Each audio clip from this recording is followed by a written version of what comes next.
This episode is brought to you by Spas and More. I just believe in the power of healing and restoration.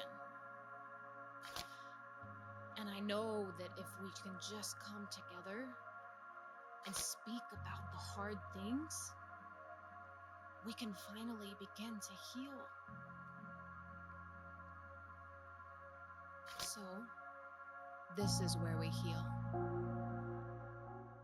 Welcome to another episode of This Is Where We Heal. Today I have an extraordinary guest. Her name is Annie Yatch, right? It is Annie Yatch. Yes, Annie Okay. Yatch, you Just got wanted me. to make sure I Yes, said that 100%. right. Annie Yatch is the owner of NorthStar Leadership School, right? Yes. And she actually coaches people that have been through trauma to find success, to move through the trauma to reach their ultimate level of success, which is incredible. And I am so excited for this conversation. Thank you so much for being I here. am so excited. I can't even. We were just talking beforehand, and I was just like, Yes. oh, this woman and I, we have such a Yes, great I'm like, connection, I'm all the pumped things. because Me too. I literally, so many of the people that I work with, they're kind of in similar places that I have been, like working through self-sabotage, working through that inner voice that says, I'm not capable, I'm not good enough. And it's the one thing that always seems to hinder good relationships and success. When it's And like the all the wealth. cards are there to play and you're just afraid to play them, you know?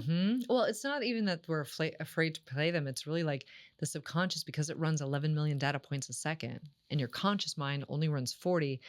You are always in that default mode of who you were when you were 7 to 10 years of age until you know what that root trauma pattern is. Oh, wow. Because we're like, oh, I'm not enough, or I'm not this, or I'm not that. That's what's playing in our head. But until we know what is the root story of this root pattern, it's very hard to interrupt the pattern no matter what you do. That's why you feel like you're constantly on this loop in your head and you're trying to figure it out.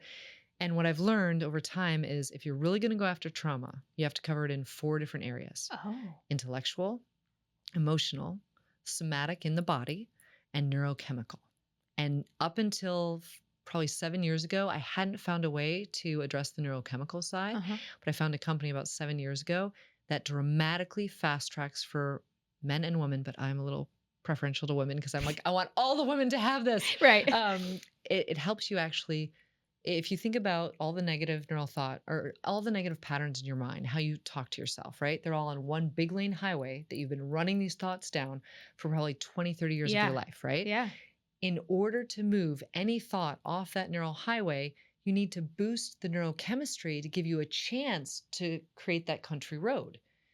It's very hard if you've been driving down this highway for 20 years to all of a sudden be like, oh, I'm going to create this little side road. It is the hardest thing you'll ever do because it's a muscle you've never used. Yeah. So Literally. that's why it feels so difficult when we're in our trauma pattern to get out of it, and why it feels so difficult to get out of the loop patterns when they happen, because most of us have not much serotonin, not much oxytocin, all those feel-good chemicals in our brains. We just don't have enough. Yeah, exactly. That's so, so true. I was on a call, I think it was last week, with a gal, and I got off the phone with her and I'm coaching her, right? And I started crying because I felt like I related so much to her story, and what she was saying was, I've been divorced for a couple of years now. I was a stay-at-home mom. It was an abusive relationship, and I knew I was really miserable and depressed, and I knew I had to get out of it, so I did. But then once I got out of it, like I'm barely making it, and I don't know how to become successful, even though I have the potential, even though I know I have the right personality, even though I have the drive. I feel like there's something that is keeping me stuck from fully reaching that success and that potential. And I was just like, I relate to this so much. I mean, I'm you and you are me, and and so I just like, I love what you do, because so many people, they don't know how to get past the specific like hangups, the traumas that have created that mindset. And it's like, is it a mindset? Is it that I'm holding myself back with what I think, or is it truly something I don't even know that's at play, that exists, that's keeping me from the next step? Like, what is it that's happening? It's almost always the root trauma pattern. Because we think it's our negative self-talk. Nope, that goes back to the root trauma pattern. We think it's some emotion that we can't manage or we can't control. Nope, goes back to the root trauma pattern. So what happens for a lot of people that I found is that we get really stuck in the peripheral, like sub-trauma space, where we don't really know what that main thing was. And so because we don't know what the main thing was, or the story we came up with in our 7-year-old brain, that 7-year-old is now running our company, or it's running the business or it's running our sales career. And we have no idea what that 7-year-old thinks, but we know the periphery of what it sort of looks and feels like because it doesn't feel good. Right. So let's dive into that. Let's do it. Let's dive into that because I've never in my life even thought about that. Like when I think about like the hangups that I have or the ways that I'm aware that I'm self-sabotaging, which for me is a step towards healing because I'm finally aware of it. Which is amazing. I Awareness finally is the first recognize step. it. Yeah, I'm seeing it and play sometimes where I'm like, I'm self-sabotaging right now, or I'm like, this is a trigger response. Like I'm seeing those things for the first time in my life, which is great because that took me a long time to get to as well. But I've never considered why or where it's from outside of just the abusive relationships that I've had and the way that I felt about myself in my adult life. So what is that? Let's dive into that then. Like if we're going back to our 7-year-old to 10-year-old self, how is that playing, like running the company as you say? So, for example, let me just think back. So I want to give a story because it always makes it a little bit easier. So I had a gentleman this time that I was working with, and he was making millions and millions of dollars in his business. And he came to me because he was like, I just can't be in a relationship. Nothing I do works. I can't like be connected to another person. I'm doing all these things that I think are connecting. It's not working. Every woman that I date leaves me. I was like, okay, well, let's go back. I want to go back to your relationship with your mom and your dad. I'm like, how'd you interact with your mom? How'd you interact with your dad? Do you have any memory of something that happened that really threw you off as a little kid that you remember to this day? And he's like, well, when I was 5, I did something wrong. I can't remember what I did, but my mom closed the door to my room and locked me in the room. And I remember trying to get out and I couldn't get out. In that moment, I remember thinking, oh my God, what if everybody died and I'm in here alone? Now, that little boy at 5 years old thought to himself, what if everybody else is dead and I'm here alone? Now, what he wasn't consciously aware of, which we discovered as we continued going through that story, was that he decided in that moment, if everybody else dies and I'm the only one alone, I'm going to be alone for the rest of my life and I'm going to be okay with it. So he then went on to go to college and get extremely high grades, to go into his internship, get the best internship, went on to create, I think it was 3 or 4 different businesses. And in each one of these businesses, he knew that he's alone, he's going to be okay. So what he ended up doing was building teams where everybody was like a high level performer and they all could do all the work alone. And the company grew to a very high level of success, but he never felt connected to any of the teams. And the teams didn't have a real lot of loyalty to him, so he had a lot of retention issues, right? So fast forward, 3 companies doing amazing, making millions and millions of dollars. Every woman would just leave him. And I said, okay, can you see how as a little kid, telling yourself that it's better that you're alone has played out through your entire life? And so you're subconsciously telling yourself that when you walk into every relationship, that's your deepest fear, that you will create an environment where you are alone. So what do you do in every relationship? You create subconsciously the reality that you will be alone and you find any reason to be alone. And he's like, that is what I do every single time. He's like, I come up with reasons in my head why I shouldn't be with this person. I'm like, and you're going to do that for people that are perfect for you because you think it's better if you're alone and you're locked in your room. Oh my gosh. I think when it comes to relationships, I've had a lot of toxic and abusive relationships in the past because, well, first of all, I didn't understand my own worth, my own value. Yeah. And I always felt like I was just lucky if anyone liked me at all. So I had to tolerate anything, right? Okay. And I don't even know where that came from.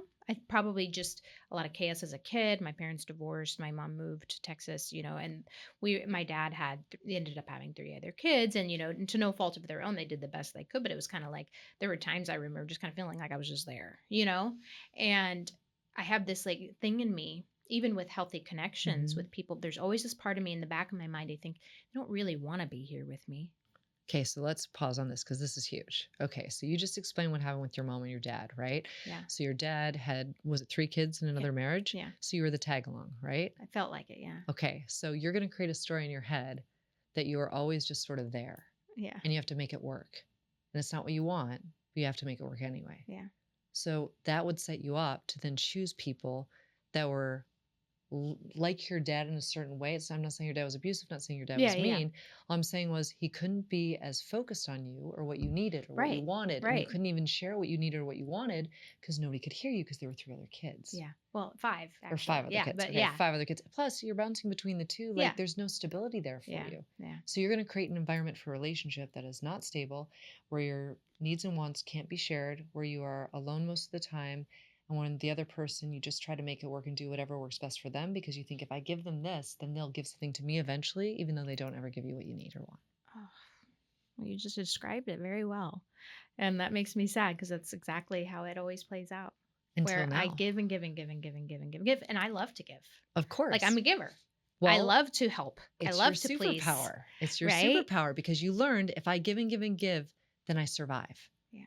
But you're miserable in all the giving because you never get a give and take. Yeah. So the one I always thing, tolerate less. You do. And so one thing I would tell you, because this was big for me too, because I've lived through the same thing. And I only speak from something I fully embody. If you're in a relationship now, you have to think about it like a tennis match. You hit the ball over to that side, you wait. You see how they hit the ball back to you. If they hit the ball back to you at the same cadence and setup and structure as to what you did, maybe I'll hit the ball back. And you hit the ball back. So it's a fair exchange. It's the give and take, but you do not hit your ball back until they have sent their ball your way at the same cadence, the same energy, the same output, the same effort. And that slows down the dating process because you have to really watch for their ball to come back and to see what it looks like, how it feels, how they initiate that. And is it like that with all things pertaining to relationship, like not just communication or communication effort? Like, does that make sense? I would say all things. Because where we err is we overgive, and then the other person basically is like, oh, she can just overgive all the time. I get to win all the time. Why wouldn't I want to be in this? I can treat her any way I want. Yeah. Because she's going to keep doing this. Yeah. And people that are, narcissists or people that are in that space, they love that. sociopaths, they love it. 'Cause it's all about them all the time, right? Luckily, I don't date sociopaths anymore. Yes, I've actually graduated from that. I very much only seek, good, safe people these days. But it's hard to find. You don't really know at the beginning because your trauma pattern is going to try to trauma bond you with exactly what you're comfortable with. Yeah, that's so true. Wild. That's so true. And I feel for so many women too that are in the same boat. They just there's this part of us that feels like, well, I have to earn love. I have to earn I have to earn to be seen. Does that make sense? Because if I'm not doing something to be seen, if I'm not doing something that makes me worthy, if I'm not doing something that makes me valuable, then I'll never be seen, heard, or valued. Right? We all get stuck in that. All of us. Oh, it's so sad. Well, I try not to look at it as sad. I look at it as an opportunity, right? Because from my perspective, every time the universe shows us, wow, I feel like I'm not valuable here. It's like, oh, interesting. Look, universe, you want me to heal this. You want me to fix this. You want me to do something with this. So now I'm like, I'm so curious. Why am I feeling that way right now? Yeah. So it's this constant evolution where the universe is trying to give you exactly what you want. But if we don't change the filter in the subconscious, we're going to keep attracting what those 11 million data points want us to attract. Yeah. To keep us safe. And then there's the difference of, okay, is what I'm feeling actually what's happening, or am I sabotaging it even though it's healthy? Right. Like, is this a person that's reciprocating, but the filter that I have on it is they're going to want to leave at some point is there. So I'm not even able to really receive myself. Does that make sense? 100%. Yep. That happens because I think we're so used to watching people leave or abandon, especially if our parents have gone through divorce or something like that. But I think when that does happen for us, we have to really pause and give ourselves more time. Because I think there's a piece of the trauma pattern that is creating false urgency. Yes. And we're like, oh my gosh, if we don't do this now, we're going to be left. If we don't do this now, we're going to not have that potential opportunity. And so what I've really done a lot of is I'm sitting back now, I'm waiting, and I'm like, I'm just going to lob my tennis ball over there, see how this person responds. And instead of rushing into something and feeling all the chemicals and being like, oh my God, this feels so good, I'm really like, let's just wait. Let's go for a walk. Let's get to know you by talking to you about some deeper questions. Let's go get tea. Let's go to a workout together. I don't even do dates anymore unless they're walking dates to start because I'm like, let's walk and talk. I don't know if I want to spend more time with you yet. You get 30 minutes. Wow.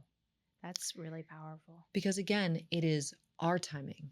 It is not the trauma timing. It is not their timing. It is our timing. Yeah. And once you start to own the fact that like everything gets to be my timing now, Yeah. then the false urgency of the trauma pattern stops controlling us. And what is it about trauma that makes you feel like if something's not moving quickly, that person's losing interest or that person's not like investing in the ways that you want them to? Or does that make sense? Because I know that building a foundation and having a friendship and all of the and building trust and safety is really important. And then there's the part of me that's like, yeah, but if we're moving really slow, can they possibly be interested? Like, does that make sense? Well, I think we're socially conditioned so much that everything in a relationship has to be moving quickly. There has to be like such a quick, instantaneous attraction. There has to be such a quick, instantaneous like chemistry feeling. And what I've learned is if there is instantaneous chemistry that feels like you can't control it, take a big step back, sister, because that is almost always a traumatic bond or a karmic debt that you owe that person. Yeah. But I do think the subconscious brain is like, so excited to like push you into that experience. Yes. So you can learn more and use the tools that you've developed to get yourself out of it. It's just, it's very wild. And if you'll allow me, I would love to share just a brief story that really clicked for me about what trauma actually does to us. Okay. Because when people talk about trauma, nobody wants to hear you have trauma. Like, I don't even want to say I have trauma. Like most people on the call listening to us would be like, I don't want to say I have trauma. Doesn't that make me weak or vulnerable or a problem?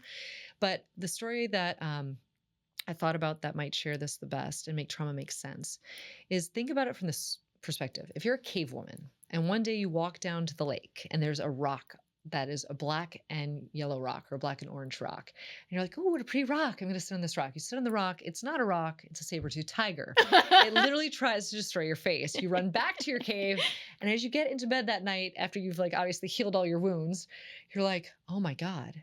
My subconscious brain is going to replay over and over what just happened because I learned in that moment, orange and black things are scary. They're dangerous. I have to save myself and get away from them. So I have to be constantly aware of what they look like. And I'm going to learn that over and over again as I fall asleep at night. Okay. So now the next morning I wake up, I look outside, there are all these bushes, all these trees. In my head, immediately I'm like, what fuzzy orange and black thing is going to be behind those trees? You put the fuzzy and orange black thing behind the trees because you think that fuzzy orange and black thing is now behind everything, even though it's not, but now you're hypervigilant. So you become the best hunter in the whole tribe because you expect and think that every problem is going to show up anytime you go hunting. So you got this new skill set. I'm a huntress. Everybody loves me. Everybody wants to hunt with me. So you're being rewarded for living in your trauma pattern. Until next door moves in the tiger killing tribe. They're wearing pelts that are orange and black. They should be your best friends. You should join that tribe. But because they look just like that other tiger, you're not going anywhere near the safest thing possible for you. So that's what the trauma pattern does. It makes you fixate on the fuzzy orange and black things being everywhere, even though they're nowhere. It makes you hyper-focus on staying away from the fuzzy orange and black thing that could actually be the best thing ever in your life. Like you literally transition to that tribe, you can go hunting for berries, your whole life would be easy. But do we do that? We don't, because it feels better to be rewarded by playing out the old pattern over and over again. Oof. But I like to use that example because finally it makes sense because I'm like, everyone's got a saber-toothed tiger. Everybody has a tiger. We just have to figure out what's your tiger. And then what does the healthy tiger look like that you actually need to run towards with all your might because that's going to help you heal. Yeah. Oh my gosh. I might need a second to sit with that. That's really powerful. It's so very helpful. Yeah, it is. Because we don't realize how much we're rewarded for staying in the old trauma story, which means we stay in victim to ourselves and our greatness. Yeah. And the fun, well, not the fun thing, but the interesting thing is that we're not really just talking about relationships and trauma or triggers in relationships because this plays out in every area of our life, which is why you do what you do. Yes. Because it's never just about the trauma with your relationships. That also bleeds into how successful you can become, how much money you can make, how much you hold yourself back, correct, how much money you could make. Like, so let's go in. How you build and grow teams, how you scale your business. Yeah. Everything is linked to a trauma pattern that is the root pattern. And from the root pattern, it shows up in your relationships. And many times people in business won't even see it for years. They'll see it in the relationship at home, but they won't see it in the business until I'll be like, well, you're doing this thing at home. It's exactly what you're doing over here in business. And they're like, oh my God, I had no idea. And so they're losing sometimes millions of dollars that they could be creating. I helped one man get out of a $9 million cycle that he was in around his trauma pattern. He wouldn't do due diligence on any of his deals. He's like, oh, I just trust it'll work out because I want to be able to tell people I made this deal happen. Lost $9 million every 3 years because he wouldn't do due diligence on his deals because his trauma pattern told him, I don't need to worry about it. It's a handshake deal. I'm a handshake guy. This will all work out. Sometimes it worked. Many times it did not. Interesting. And now, after learning how to interrupt his trauma pattern, he went on, started a whole new business around coaching. So he's coaching people on how to be better individuals because he's like, Annie, why don't more people teach this? He's like, and I told him, I said, it's just because most people don't know that everything in your personal life is directly related to everything in the business world. And we try to keep them separate. And that's just to our own detriment. I'm having like a mind blown moment over here because I'm realizing like a parallel and something. Because my thing with business is that I never quite feel worthy to receive. And so I struggle to charge people what I should. I struggle to up level my worth financially. You know, like I do a lot of things for free. I do a lot of things really inexpensively because I don't feel worthy to receive. And I don't know why, because I know that I am. I know I am. I know my value, but I'm still struggling to receive what I'm actually worth. This goes all the way back to you being that little girl that was moved between the two houses. That wasn't the primary. Yeah. Because that if you had known back then, oh, I show up, everything's given to me, everything works out perfectly, I can just show up and it all works out, you wouldn't be in this pattern now. Yeah. Right? And it's parallel with the relationships. 100% it is. I overgive. I always end up in relationships where I'm overgiving and not receiving because that's safe. But we need you to switch into fair exchange. Yeah. And one of the greatest books that I read was by Florence Scovel Shinn, The Game of Life and How to Play It. Ooh. That book, and there's a secondary book. If you read these two books, it'll forever change the way you bring in money and how you think about money. The other book was It's Not Your Money by Tasha Silver.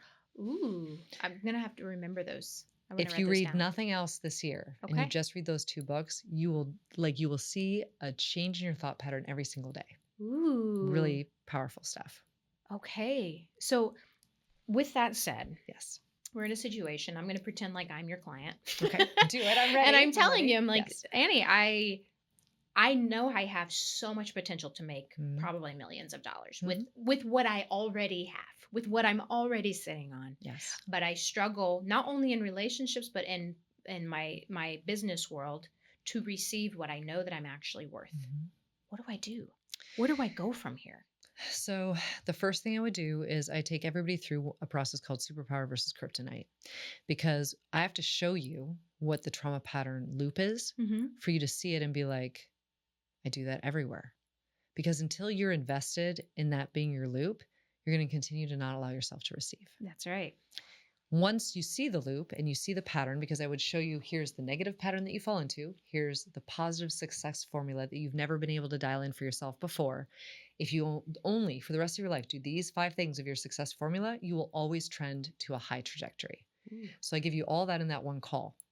And then what happens is we look at that pattern and that cycle, and I'm like, okay, anytime you start going to that negative cycle, immediately use your 5 steps from success formula. So that's the first step in that. And then I would say, okay, if we know that the biggest issue is you don't know how to receive, we have to start training you in how to receive. So to train you in how to receive, the first thing, I always start with the intellect, because you have to go intellect, emotional, somatic, neurochemical. Okay. So if the person lets me, I'll introduce them to the neurochemical side at the same time as the intellectual side, because then you're getting 2 things acting at once. Right. So the neurochemical side is basically just a kit that calms your entire nervous system. So it gets you out of fight or flight. The old neural pathway was all fight or flight. Yeah. So how are we supposed to get off a neural pathway that is all fight or flight when all we know is fight or flight around giving? Yeah. Right? We haven't interrupted that pattern. So how can you receive if you've never calmed down enough to be like, oh, I don't have to go on that pathway. I can just walk on this little road. So we calm the system completely. Added benefit, you're getting more sleep, you're getting juicier, sexier, all these different things, which is wild. Sign me up. Right? And it actually helps you like be better about aging too, which is important to all of us women. But we do that. And then intellectually we look at it and we're like, okay, we obviously are not thinking that we're worthy of receiving.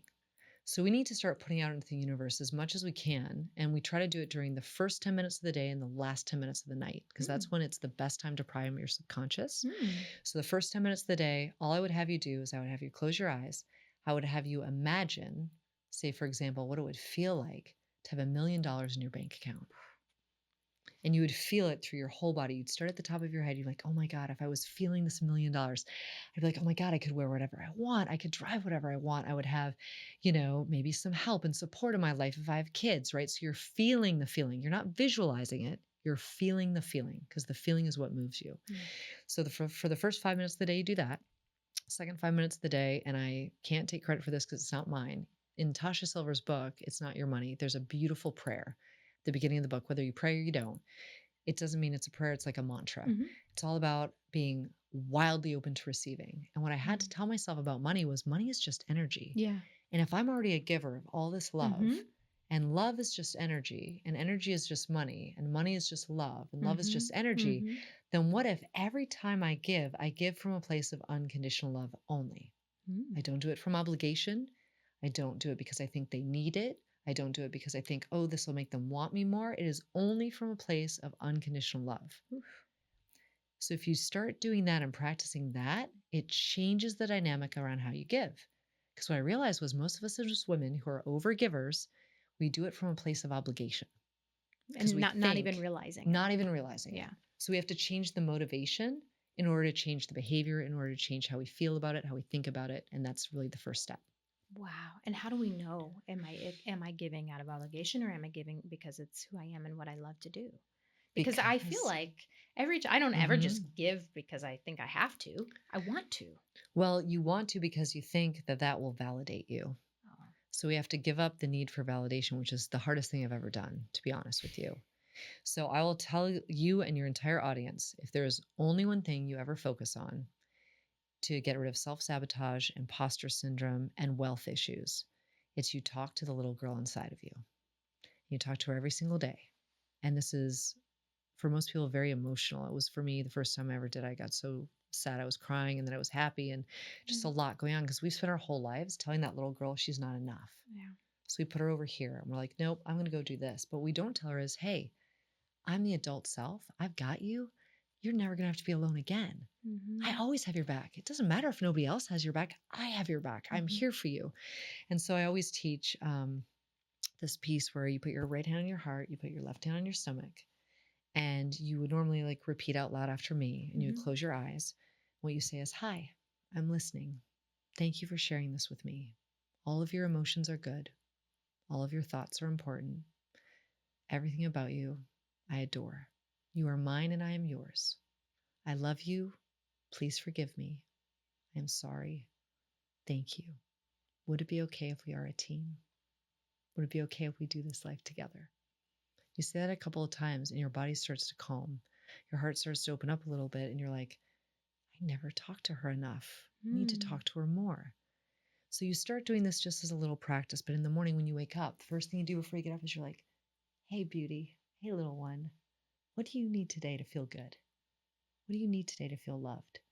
I will not get out of bed until I love on her before I do anything, because I don't want to be in deficit the whole day wanting everybody else to love on me. I don't want to have to trade what I give for somebody else's validation.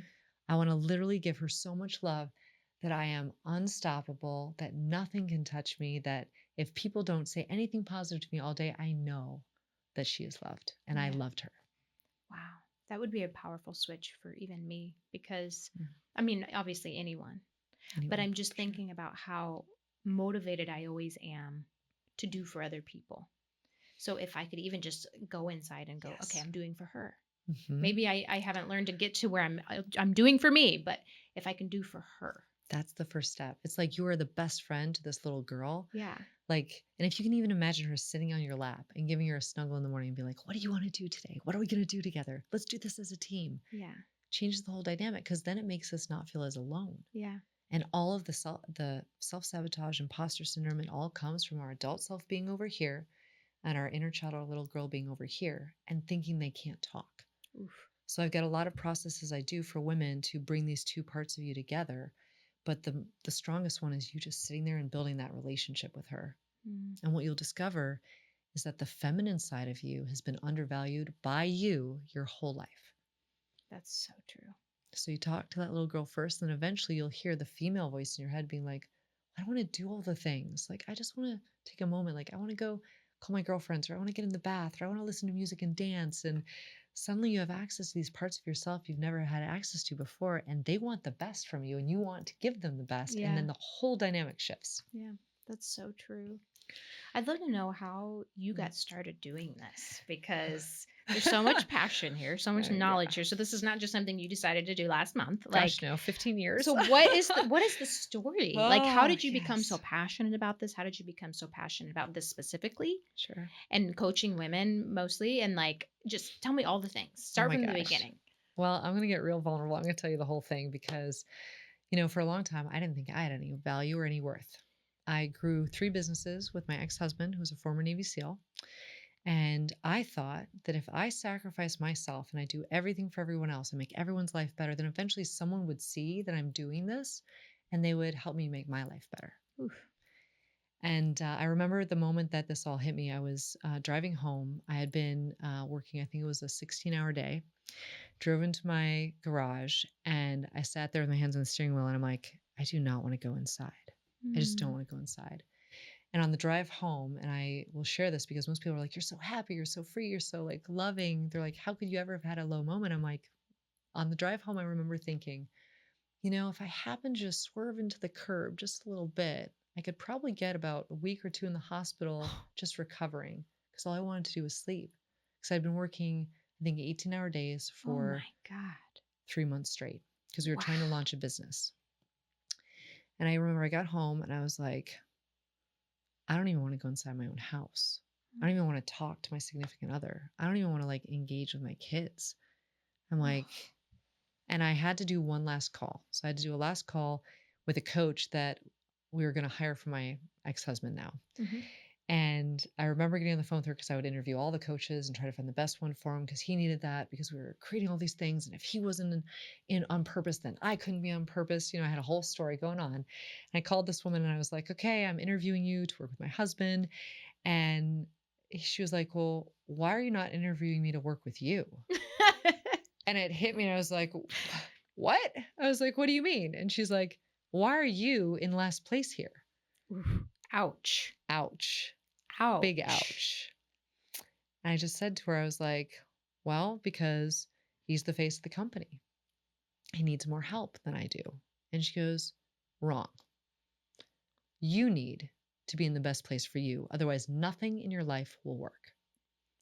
And I started bawling because I knew nothing in my life was working. I had tried self-sacrifice. I had tried giving everybody everything else. I had tried over giving like crazy. I'd run 3 businesses, raised 2 little kids, had a husband, had 40 people on my team, 12 people on another team.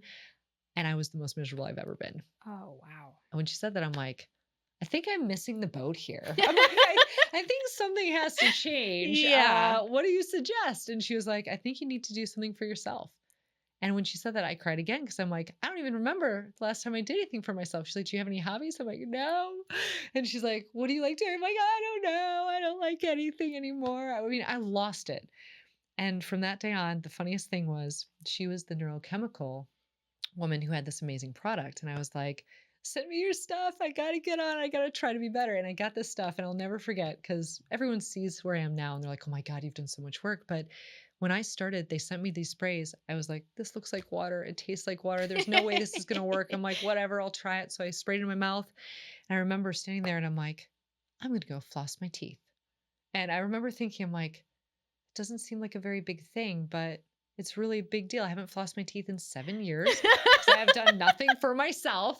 And I would stand there flossing my teeth. And I'm like, I am so happy I'm flossing my teeth. My teeth look so good. My now ex-husband, he would walk by when he was my husband. He's like, why are you so happy? I'm like, I don't know. I'm just flossing my teeth. It feels really good. I'm so happy to do something for me. And he's like, did you take that weird stuff that you have on the counter? I'm like, I did. And he's like, you got scammed, babe. And I'm like, I did not get scammed. I'm like, there's something happening here on the neurochemical level. And what I realized later was I was getting that boost in serotonin, that boost in oxytocin, and it was allowing me to get off the highway of self-sacrifice, self-sacrifice, self-sacrifice, and this highway of, wait a second, I can do a little thing for myself.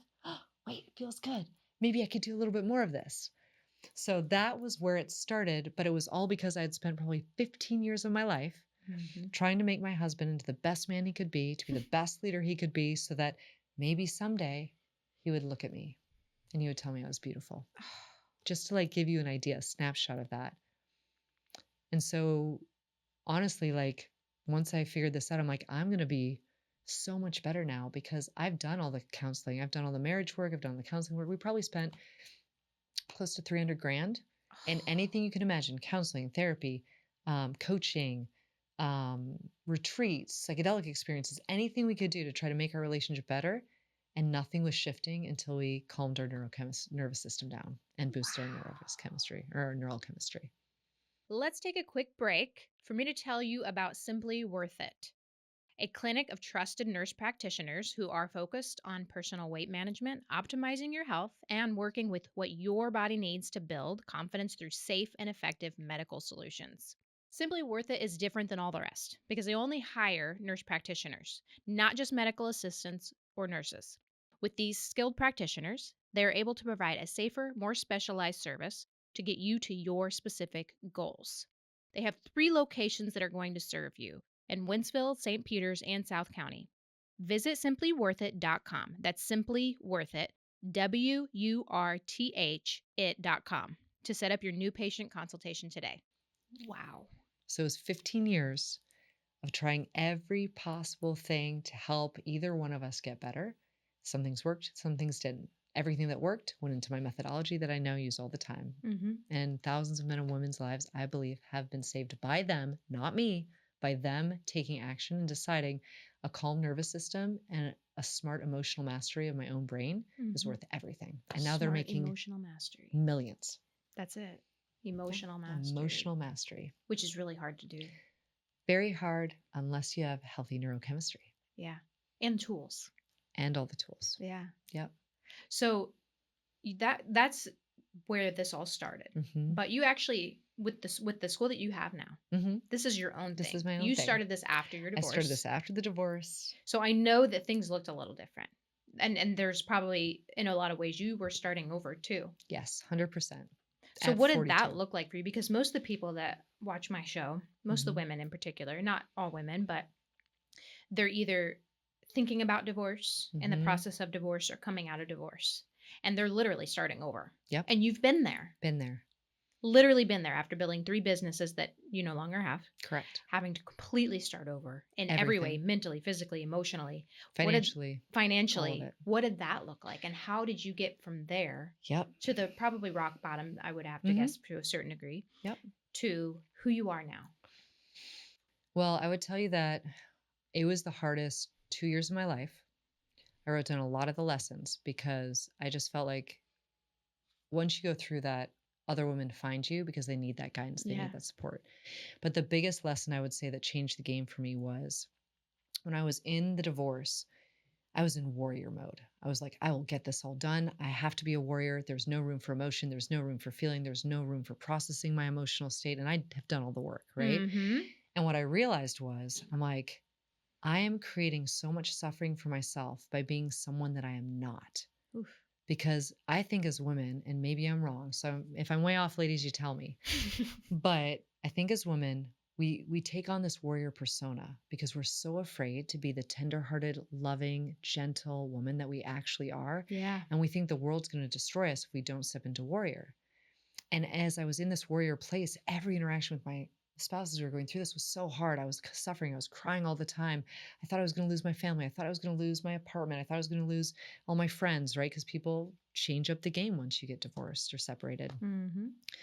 But what I really realized was this warrior personality that we all build, because we all have that person and that version of us. If we can be willing to say, that is no longer who I am, and I'm willing to be my gentle, loving, caring self, and I'm willing to put my heart out there, it truly does change the game. Because instead of going into conversations then with my ex and being angry and feeling like the victim and getting really worked up about it, I basically would get into a scenario with him and I'd be like, I don't have to fight him. I don't have to be the warrior. What I can do is just be like, that really hurts my feelings when you say that. And I'm a really gentle person. I've always been a gentle person. And I'm going to keep being the gentle person. And he didn't know what to do with that. Yeah. And for me, it was wonderful because then he'd be like, "Oh my God, Annie, I'm sorry. I didn't mean to say it that way." And I'm like, okay. I'm like, now we got some traction. We're going somewhere. But I definitely had a very low moment. And the reason why I got out of it was I started a new process for myself where every morning I'll reach out to 10 to 15 women that I love. I'll tell them exactly what they mean in my life. And a lot of these women are clients that I worked with for years that watched me go through this. And I'll say, I'll acknowledge how beautiful they are, how wonderful they are, what they mean in my life, because I know by the end of the day, I'll have probably 10 or 15 texts back, and that will lift me up through the hardest times. And those texts always come in at the moment where you most need it. That's so true. So I started asking for help all the time. Wow. And it was beautiful. Wow. So I wasn't giving because I had nothing to give. Right. But I asked for help. People showed up because I learned how to ask. And that's hard for so many people. Well, for givers like us, we're like, no, I can't ask until I give you something, because if I don't give you something, then you won't see that I'm valuable. Yeah, and I can't share my real feelings because then I'm burdening you. And I've just learned it's never a burden. I love hearing the feelings. I'm always calling, women. Yeah, it's never a burden for me to hear No, I'm like, tell me the feelings. I want to hear the feelings.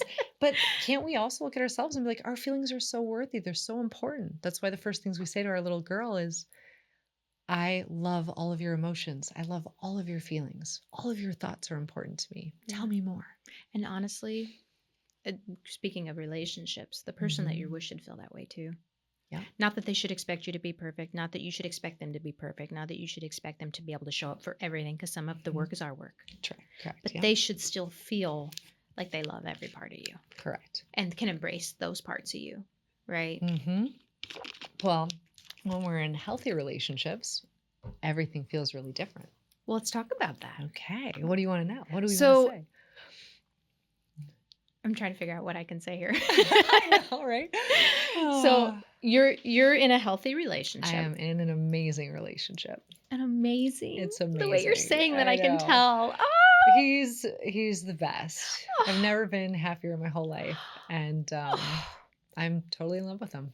Totally in love. And I realized until now, I don't think I've ever really been in love with anyone or felt safe. Safety. That's it. Safety is so important. And it took us some time because I had to build that understanding of safety, because I had no idea what it was. Yeah. I've come to realize that's number one for me now. It has over to be. Everything else. It has to be. Over what I thought, how important I thought chemistry was, how important I thought compatibility was. Or even safety first. Safety first. Yeah. And for me, safety comes through communication in a lot of ways, and acknowledgement and being seen and heard. Have you also noticed that it's really important, if you ever feel slightly triggered with the healthy person, that you basically immediately address it? Because that's been my thing. I'm like, I'm feeling this way. I feel really vulnerable. Can you tell me if this is true? Yeah, that's a really good tool right there that you just said. And I hope everyone heard that, because here's the thing: in healthy relationships, there's space for you to feel those ways. There is. And you're not going to be met with, and again, no one's perfect, but you're not going to be met with, criticism, or you're too much, or your feelings are overwhelming, or I can't do this right now. You're going to be met with grace. Yeah. With a safe person, with a safe and healthy person. And it's sometimes really quiet and really beautiful. And he and I talk about it a lot because we both came out of difficult scenarios and situations. And he's like, the way you are so loving to me, if I ever think we're even about ready to have a conflict, because I go over to him, and just to give everybody listening a perspective here, I always wanted there to be a loving way to fight. Yeah. And I always was looking for, like, how can we do this in a better way? And what I realized was, I'm like, well, I'm going to practice something and just see how it goes over. And I saw him getting a little bit frustrated with something. And I went over, I sat on his lap, I held his face in my hands, I looked into his eyes, and I'm like, can I just say how much I love you for a moment? These are the things I love about you. And I said that I loved how his heart was, how he cares about other people so much. And I was saying these things to him. And all that anger or stress just sort of melted away. And then he's like, are we just going to go snuggle now or something? And I just looked at him like, well, maybe I need your help on some stuff. So what do we need to talk about to make sure we're both okay? And he's like, I don't think this is something I've ever experienced before. And I'm like, me neither. I'm like, this is fun, right? He's like, I feel really good. He's like, if we can keep having this kind of interaction, he's like, imagine how great a relationship could be.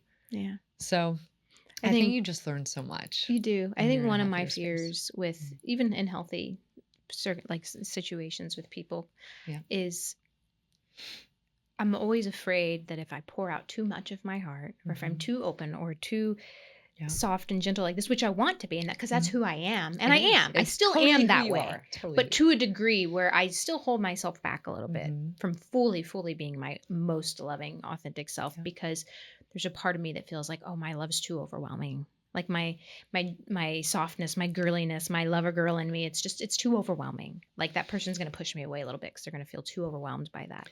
Well, see, I'd always rather, like I've realized now, I always rather would know as quickly as possible. Can this person handle me? Ooh, that's good. Can this person see me and experience all of me? And it is scary to go there. Because I had a moment very early on in this healthy relationship, and it's like sort of embarrassing to share, but I'm going to share it because that's what you Please have to share. do. You have to share when it's embarrassing or you Please. think it's going to be embarrassing. But I remember in the moment, I was having this like breakdown because I'm like, no one's ever going to want to marry me again because I'm divorced. I have 2 kids. Yeah. And I was, having this moment in front of the guy that I literally am starting to date. And he was so cute. He looks at me and he's like, I'm here. I'm not going anywhere. He's like, we might not be getting married today. We might not be getting married tomorrow, but he's like, that's definitely on the table. He's like, I'm glad you told me because I didn't even know that that was important to you. He's like, I would have thought you Wow. never wanted to get married again. Wow. And I'm, like, I had like mascara smeared all over. I'm like, all red. And he's like, and you've never looked more beautiful. He's like, this doesn't scare me at all. He's like, bring it. You got more? And I was like, whoa, no man in my entire life has asked me to show him more.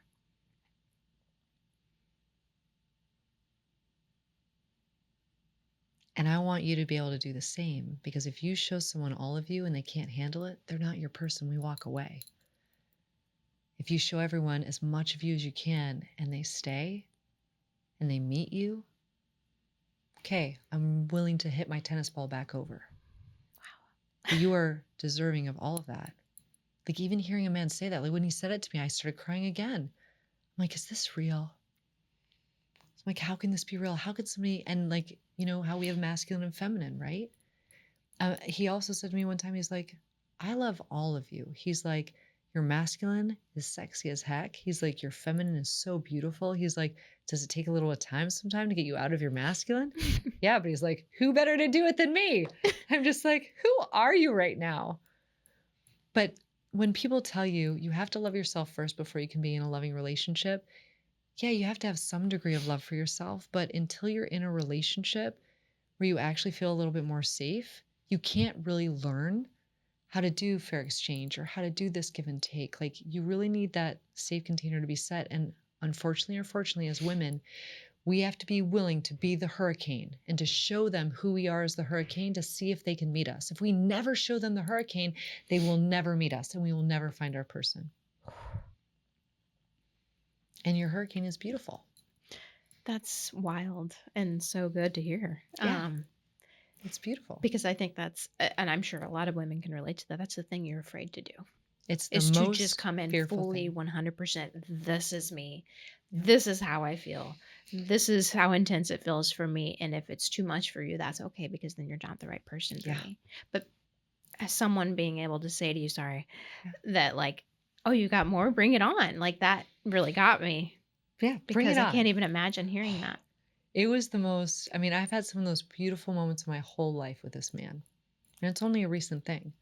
I waited 44 years to have somebody love me the way I was willing and open to be loved. But I firmly believed that eventually that person would show up. And I talked in my imagination every night to that person because I'm like, he's got to be out there. Yeah. And like, even now, I have no fantasy about this man. Like, I look at him and I'm like, here are the things I don't like. Yeah. Because I think as women, like, we create this fantasy sometimes and we're a little bit delusional about what a man can be. And I was just like, what are the things I don't like? Okay, I don't like these 3 things.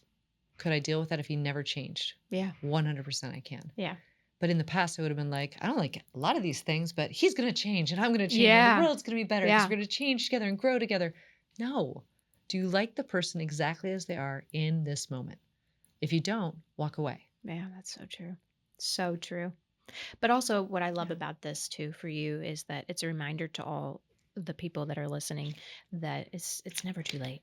It's Like there never too is late. that person Yeah. is out there for you. And I 100%. fully 100% believe that for myself. Do I know, is that person in my life right now? I'm not sure. Will that person come in a year? I don't know.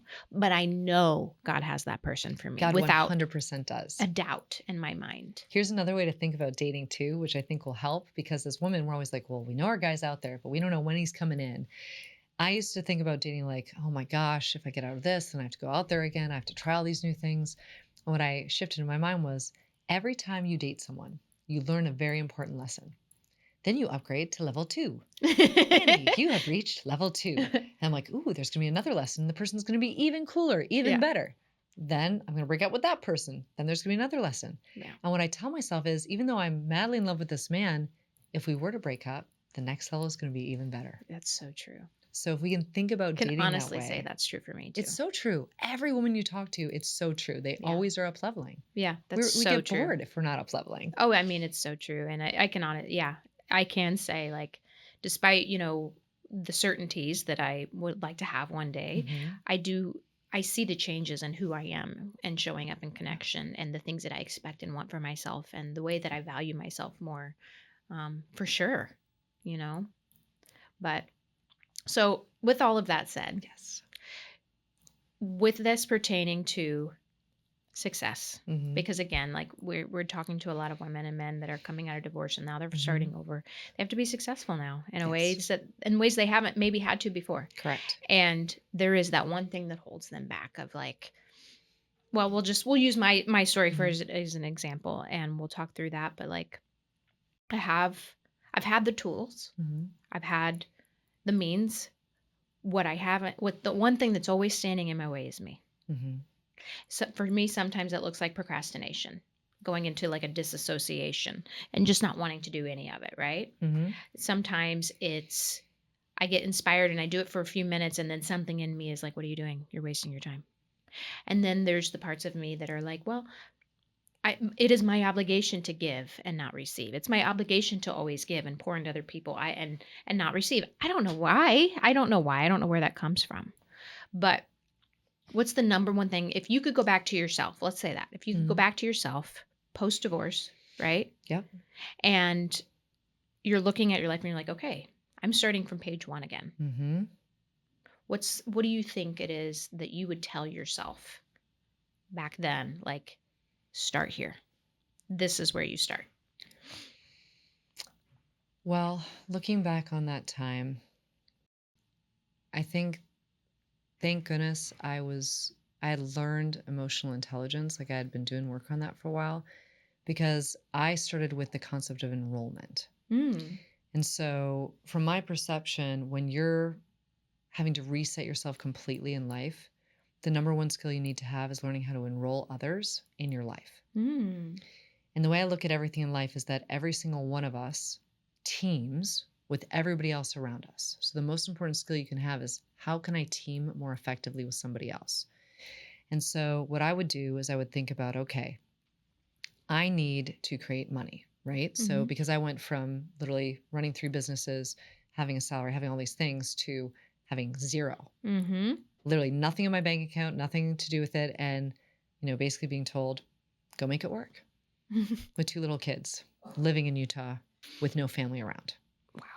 So I was like, okay, first thing I'm going to do is I'm going to write a list of 100 people. I'm going to reach out to these 100 people and I'm going to ask them if there is anything I can do to make their life better, because I've coached maybe one of them at a time before, now, who knows, like 15 years ago. I'm going to reach out. I'm going to tell them what's going on in my life, be very vulnerable. I want to also say with them, I have a great skill set. I'd love to be able to do this thing for you. I think I could help in this way. Are you open to it? Do you need any coaching right now? So I did that. So that brought in a little bit of help. And then I made a list of probably 15 people that I knew of who had great childcare. I was like, all right, I need stability in the home. So I need to have somebody help me here. And while I wish I could post an ad for like, I need a wife, please come help me. It was more of I need to have stability in my home so I can have stability in my business. And I had to make sure money was flowing first. Then I had to make sure that I had the support so that I wasn't losing my mind and trying to do everything by myself. Yeah. So those 2 things were the first 2 things I did. And until I got that dialed in, I did nothing else. And I was okay with the fact that some nights we would have peanut butter and jelly sandwiches, and some nights we Wow. would have hamburger, and some nights we would have breakfast for dinner, right? Because I'm like, the kids are getting fed. I'm here as their mom. They would see me crying, and I would be like, hey guys, sometimes emotions are really hard. Like sometimes mommy gets really sad. Sometimes we all have to give each other more hugs. And that's when I started doing, I told them, I'm like, we have to do 12 hugs every day because we need maximum oxytocin in our bodies. So, you know, you just got to remember that you start over every moment. That's what I would tell myself. Every moment I'm starting over, every moment I can start over. Yeah, that's So if good. this moment is horrible, next moment, maybe that'll be better.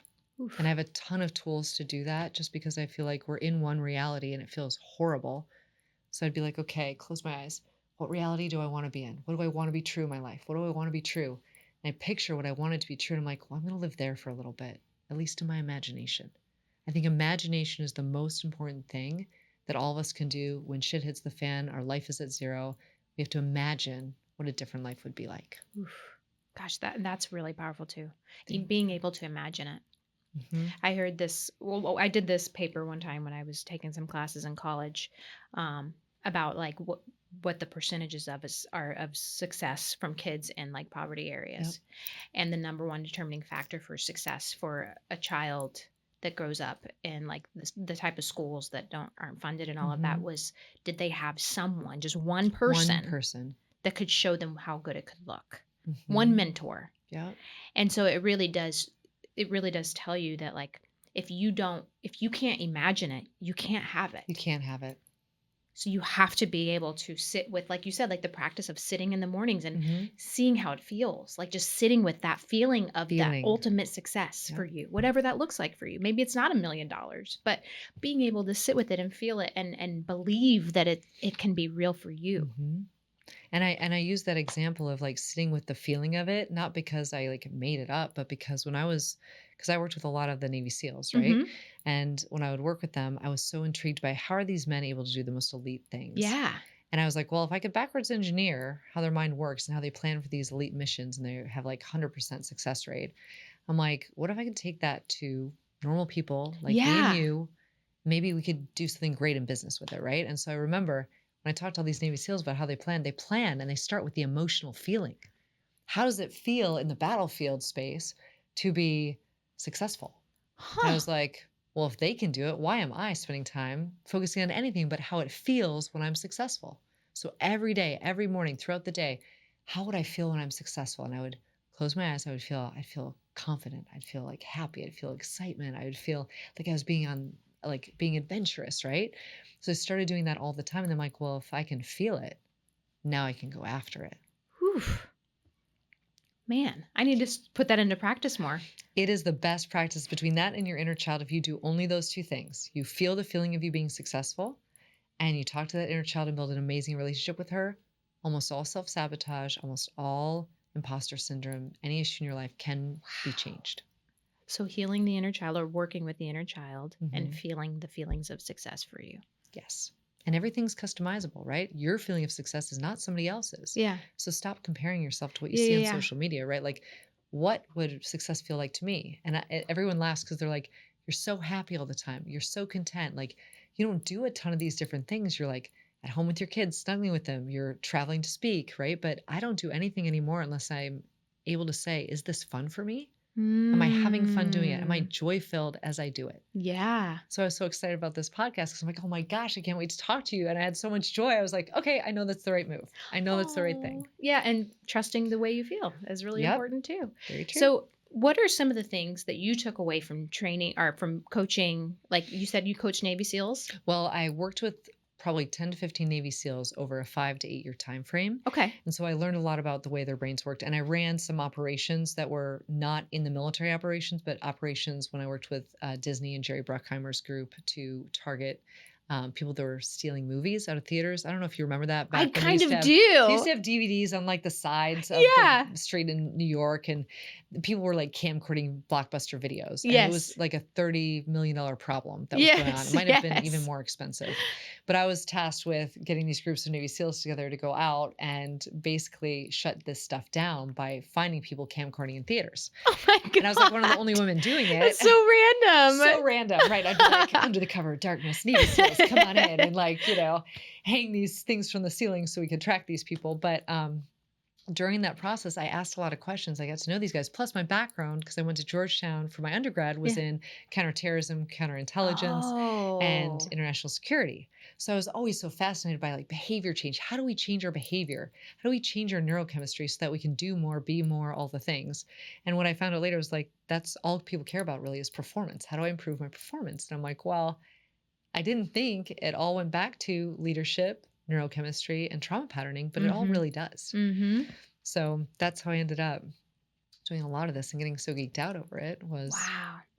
And what do you think, like, outside of just what you already said, what are the key factors that you see in Navy SEALs that make them so successful? Well, I would say it's not every Navy SEAL, to be clear, right? Because, my ex-husband was a Navy SEAL, and there were certain things that he was very good at and certain things he wasn't good at. But for the guys that are the most elite Navy SEALs, what I have found is that they care so much for their team. They have so much love for each individual, and a lot of what they do is based on that love of their brother or the love of the person next to them. And that really resonated with me because if you look at the corporate world, we don't have a lot of focus on connection. That's right. As the most important thing. But if you're connected to someone and you know what their greatest why is, they will run through barriers for you. That's so true. And so one of the biggest things I took away from that was that emotional why and how important it is. Because if you know what that is for everyone on your team, the team can be up-leveled. So that was huge for me. I also love the way they would talk about delegation. That was huge because we talk about delegation. It's like, hey, here's a task. Can you get this done by this date? And then we walk away. With the way that they used to plan or the way they used to delegate was they would say, here's why doing this task is going to impact you personally. Oof. Have I ever once, before learning this, thought that I need to tell the person why it would impact them to this task? No, we think about this is how it impacts the company. This is how it impacts the vision. Here's how it impacts your team. No, it's how does it impact them because they're more likely to do it if it's a direct impact to their life. So true. So that's another really cool thing I learned. I also learned that contingency planning is the most important skill for teams to work on because if the CEO knows how to contingency plan to make sure that he's keeping the team safe and they have enough resources, but nobody else on the team knows how to think like he does, how are they going to move forward at such a rapid rate? They're not. So teaching people to come to you with solutions and say, hey, I've come up with 3 different solutions. Which of these do you want to do and why? Now your team is enrolled in the solution and now it's their solution. It's not yours. You're not ordering a solution. You're inviting your team to participate with you. Oof. So those are some of the key highlights because it just blows my mind every day. I'm like, why don't we do more of this in the corporate world? Yeah, no kidding. Well, it's because there's, I think, just a lack of understanding how leadership actually works. Exactly. And all fronts, not even just corporate, like True. in a million different ways. Yes. Right? Yes. Wow. Okay. If you could go back to the little girl in you, knowing what you know now, what's the one thing that you would tell her? Oh, the one thing I would tell her is I would say every day, no matter what, go play. Because my trauma pattern is that when I was a little kid, and my mom was a great mom, but when I was a little kid, she had 3 children and a dog, all under the age of 5, and she was trying to manage a lot. Plus, she had my dad and she had aging parents, all these things. But when I was a little girl, she would be like, well, we can't have any fun until everyone's homework gets done. So I was like, I'll make sure everyone's homework gets done. So I would help everybody get their homework done. But then it'd be time for dinner. And then it would be time for bed. So I never got to play. And what I realized over time was I kept giving up what I wanted to do to help everybody else be successful. Yeah. And the second I decided, no, Annie gets to be successful first. I get to make sure I have a great day. And only then can I give in excellence. That was a massive shift for me. So I'd go back to that little girl and I'd be like, hey, little one, you're amazing.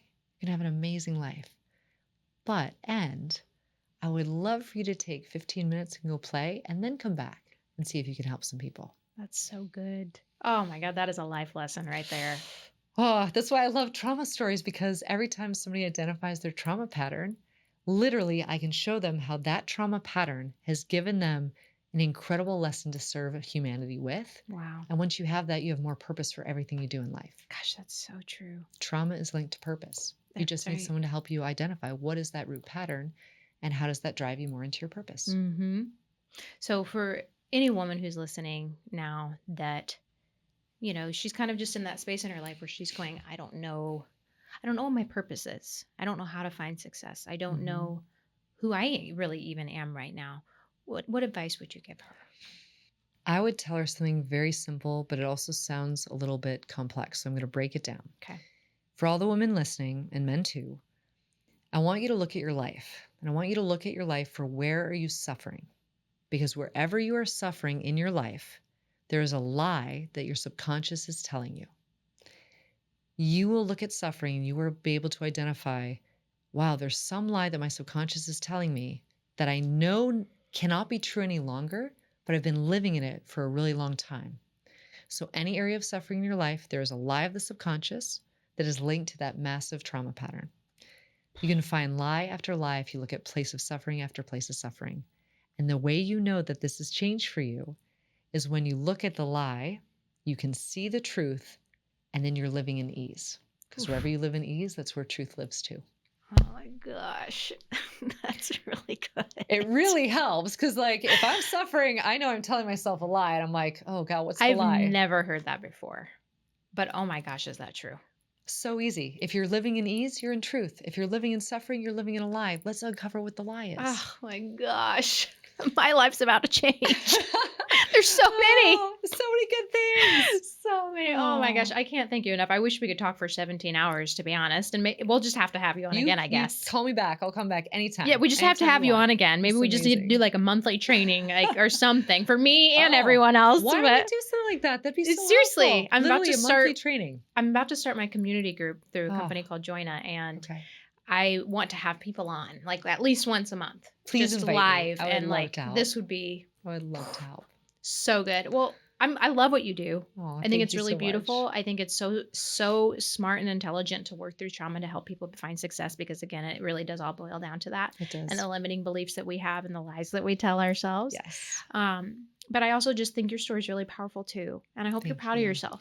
I really do, because I'm super proud now. Yeah. I mean, I cannot imagine more intensity to have gone through in a life, but I'm really, really But thankful man, look at for you him. now, and like the skills that you have and the wisdom that you have and the way that you can give back and the way that you've learned to give back to yourself.